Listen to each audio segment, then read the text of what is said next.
Hello bachcho, let's read the question. The question says, a horse is tied to a peg at one corner of a square-shaped grass field of side 15 meter. By means of a 5 meter long rope, find the area of that part of the field in which the horse can graze. And second part is the increase in the grazing area if the rope were 10 meter long instead of 5 meter. And this is given here pi equal to 3.14। तो यहाँ पर diagram में हम ये देख पा रहे हैं कि एक ये फील्ड है हमारा स्क्वायर शेप का, इसमें एक हॉर्स यहाँ पर टाई कर दिया गया है with the help of a rope. और ये रोप की इन्होंने पहले दे रखी है, रेडियस दे रखी है 5 मीटर लॉन्ग। ओके, तो जब ये रोप से बंधा हुआ है और ये हॉर्स जब इस पर मूव करेगा तो जो एरिया वो ग्रेस कर पाएगा वो देखिए ये वाला है जो मैंने रेड कलर से मार्क कर दिया है। ये वाला एरिया ये ग्रेस कर पाएगा, है ना। और ये एरिया हम क्या देख रहे हैं, ये स्क्वायर फील्ड का कॉर्नर है ना, ये 90 डिग्री का एंगल है। ठीक है, तो ये जो एरिया है ये हमें अगर फाइंड करना है तो ये एरिया एक तरह से सर्कल का क्वाड्रेंट ही तो हो गया। सर्कल का क्वाड्रेंट क्या होता है, सर्कल का 1/4 part, exactly 1/4 part of the circle is said to be quadrant.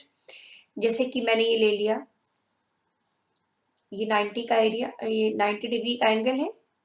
ठीक है, तो ये एक क्वाड्रेंट हो गया। तो हमारे डायग्राम में भी ये जो ग्रेजिंग एरिया है this is also a quadrant.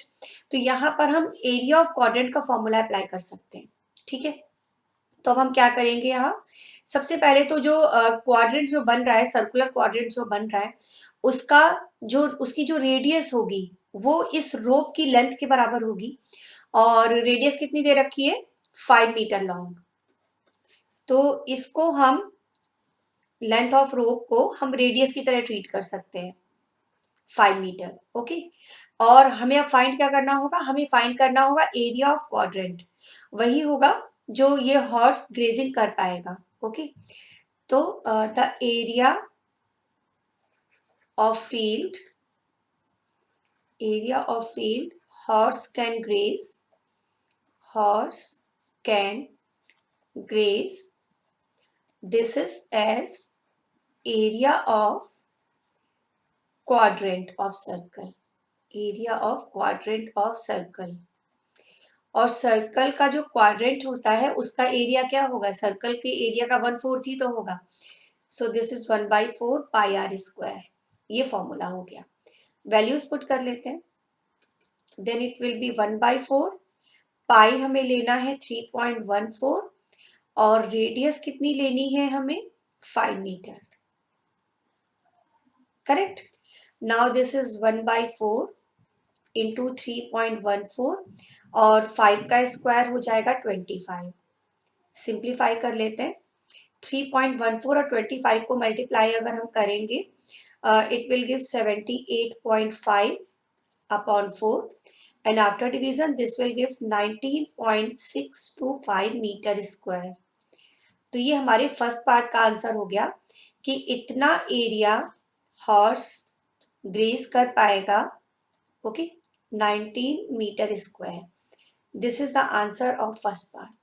अब सेकेंड पार्ट में ये बोला गया कि अब ये जो रोप है इस रोप की लेंथ अब हो गई है 10 metre. Okay, now length of rope, length of rope is 10 metre. तो अब रेडियस की जगह हम क्या ले सकते हैं, 10 मीटर ले सकते हैं। अगेन अब ये कितना एरिया की ग्रेजिंग कर पाएगा, now the horse can graze, the horse can graze the area equal to, formula तो वही सेम है 1/4 पाई आर स्क्वायर, क्योंकि क्वाड्रेंट में ही ग्रेजिंग हो पाएगी। पाई हो गया, आर अब हमको लेना है 10, तो ये 10 स्क्वायर हो गया। नाउ 1/4 3.14 इंटू 100, 4 से 100 को कैंसिल किया, 25 आ गया और मल्टीप्लाई करने के बाद ये मिल जाएगा हमें 3.14 into 25 is 78.5 metre square.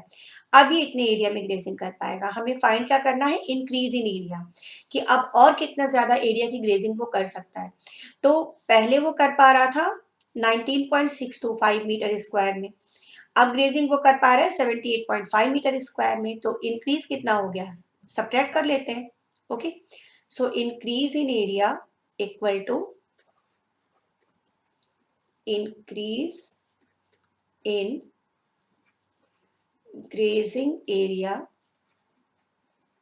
This is now equal to 78.5 minus 19.625. Okay, subtraction कर लेते हैं। This is now 58.875 metre square. तो सेकेंड पार्ट का आंसर हो गया 58.875 मीटर स्क्वायर। अब इतना एरिया और ज्यादा वो ग्रेजिंग कर सकता है, क्योंकि जो रोप की लेंथ है वो क्या कर दी गई है, बढ़ा दी गई है। Okay, hope you understand it well. Thank you.